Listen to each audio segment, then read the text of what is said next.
Good evening and welcome to Tucker Carlson Tonight. We're coming to you this Thursday, unfortunately, from a very sick city, a place where many of the people in charge aren't just wrong, but increasingly are irrational. Washington is in the grip of unprecedented mass hysteria over Russia. Yes, Russia. Take 3 steps back. It's a freezing poor country on the other side of the globe where the average life expectancy is lower than that in Bangladesh. Russia is a place whose economy is smaller than the economy of Texas. It's a country that can barely produce a working escalator or non-poisonous vodka. And yet that country, which was regarded by sober people as sad and increasingly irrelevant, is, according to Democrats in Washington, in virtually complete control of the workings of the U.S. government. They tell us that every day, and they're starting to seem like they believe it. That's demented. The most striking new example comes from former Director of National Intelligence, Jim Clapper. In an interview just yesterday, Clapper claimed that Russia flipped the result of the 2016 election, got Trump elected over Hillary.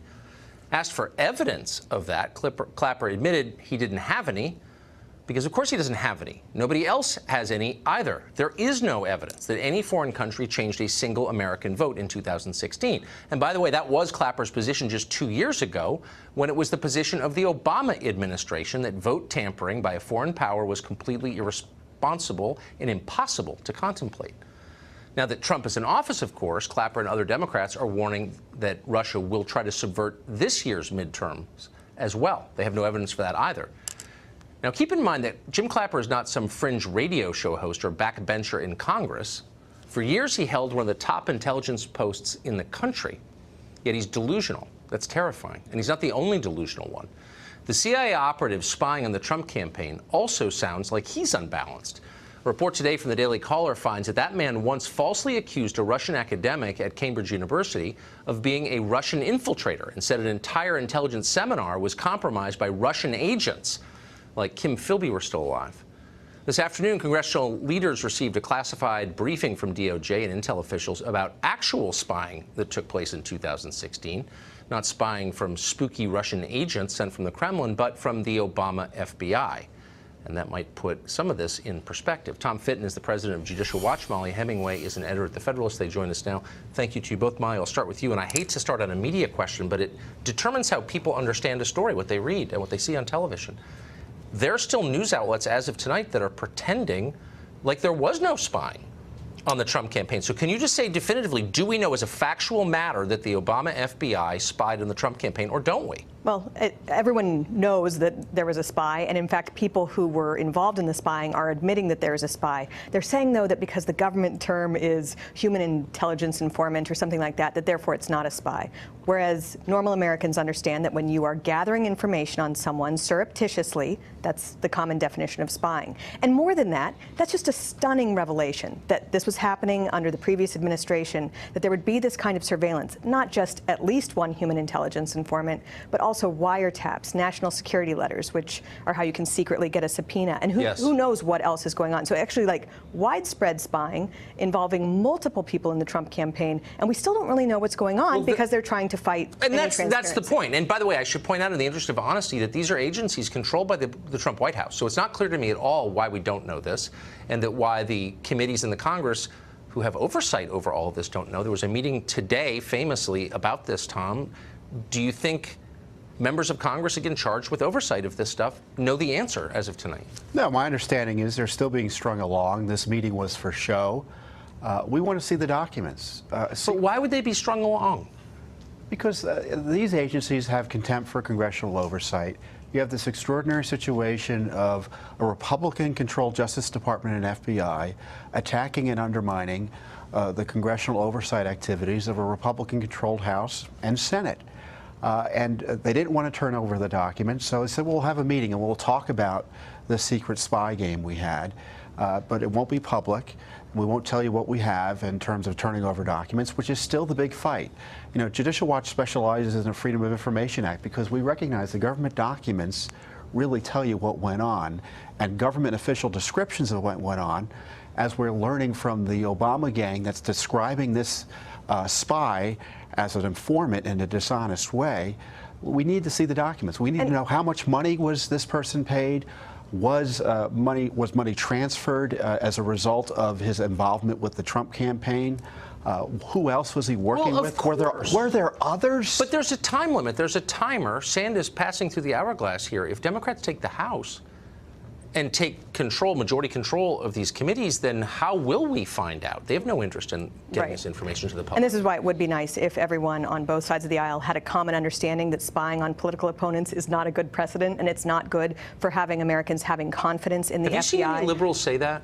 I mean, there have been a few, I think very exceedingly few. Mark Penn is someone who was a Clinton advisor who has been making that argument. In addition to the issue that the Department of Justice thinks that they are accountable to no one, not the president under in whose branch they serve, or Congress, which funds them and created them, I think it also must mean that the information is really damaging, really dangerous, that they're willing to subvert any authority in order to keep that a secret. So this is something that I think they can keep this from getting out. I don't think they will actually. Yeah, and the pretexts they use to hide this information from public view are dishonest. So tonight, Eric Felton, a reporter in Washington, has a piece explaining that one of the many facts redacted by the FBI in documents obtained through FOIA reveals that Andy McCabe spent $70,000 on a piece of office furniture.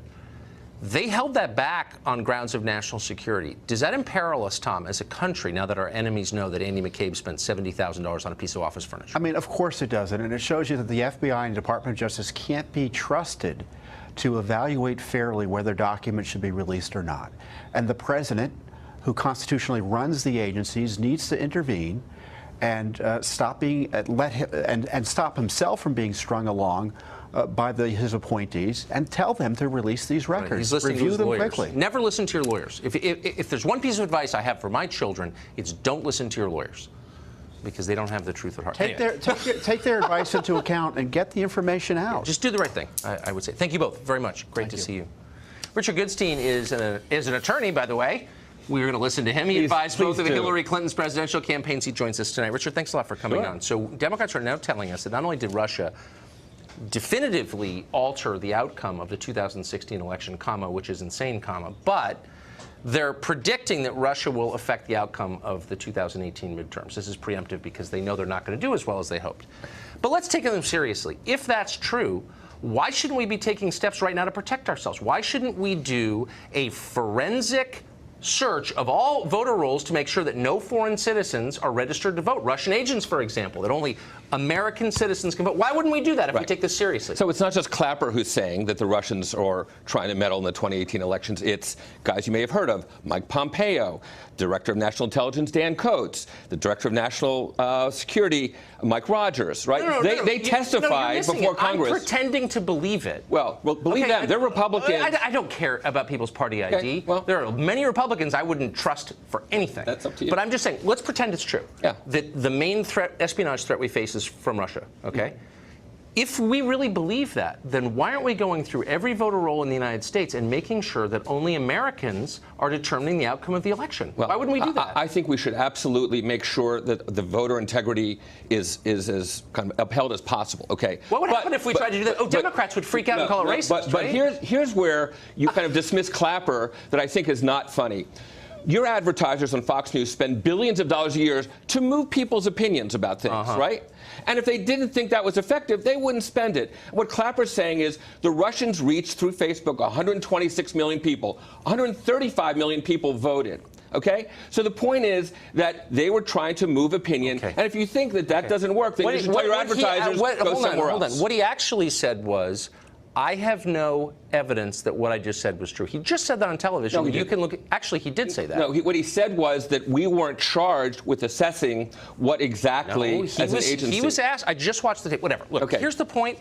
I'm not contesting the core claim, though I believe it to be untrue. I'm just asking you in the most sincere way possible.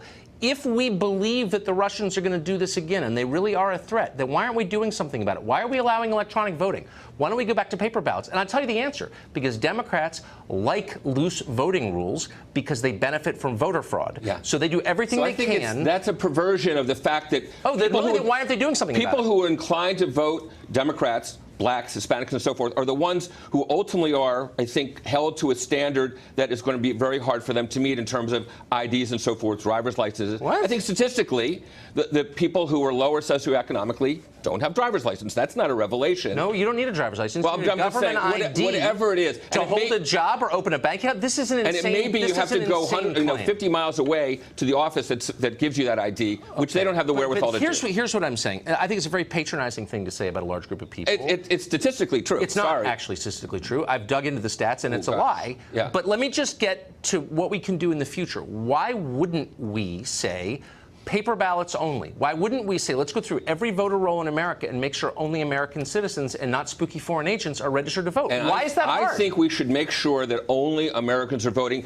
as we should make sure that it's only Americans who are trying to influence campaigns, not Russians, not all these people that Donald Trump Jr. met with. That's against the law. What's hilarious is that we both live in a city and that thrives on foreign influence, and we know, 25 people who've gotten rich in our city from foreign governments, not Russia. Okay, Right. so let's stop lying about that. This city is totally influenced by foreign governments, just not Russia. Well, China is the top of the list. It's against the law to try to influence the campaign, right? So these people who are foreign agents and trying to influence what some department. So you would be in favor of examining every voter roll in every state to make certain that every person on those rolls is currently an American citizen. And I'd like to see the same effort. Would you be in favor of that? I'm saying, and I'd like to see the same effort put into registering people who have heretofore been basically kept from registering. Yes. No one's being kept from registering. That's a lie. They register the homeless here. I don't think that is a lie. I think it's demonstrably true. But hold on. The people who are on, I just want to get you on the record here. You would be for, in the name of protecting this country and the integrity of its elections from foreign influence,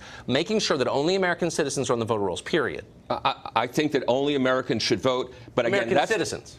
American citizens should vote. I think that's what I consider an American. But shouldn't we take everyone else off the rolls who's not? Of course, non-American citizens should not be voting in the United States. And I don't think there's, notwithstanding what Donald Trump said about the millions, right? That's a lie.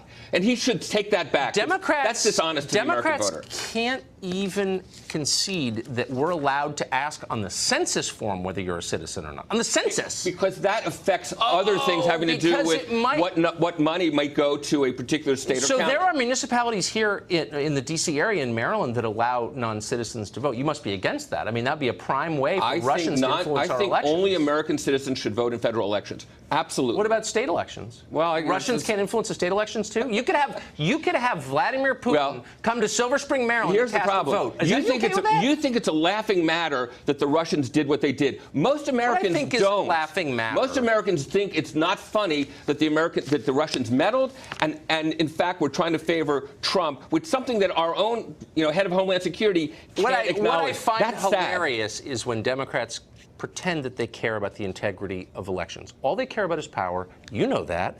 And whether their candidates win. That is the sum total of what they care about.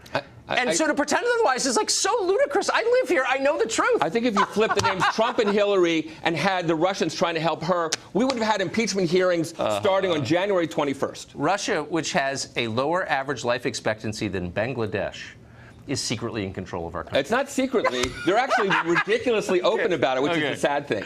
Richard, it was great to see you. Of course. Thank you. Thank you.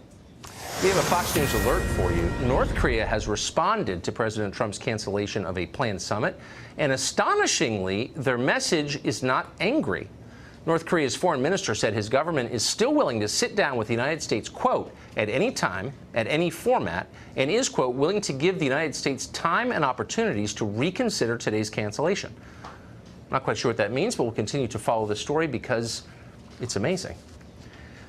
Well, the Russia hoax is backfiring. Democrats are now trying another tack going into the midterm elections. This one is attacking the president over rising gas prices. But wait, haven't the Democrats been demanding higher gas prices for more than a decade? Mark Stein may remember that. He joins us after the break.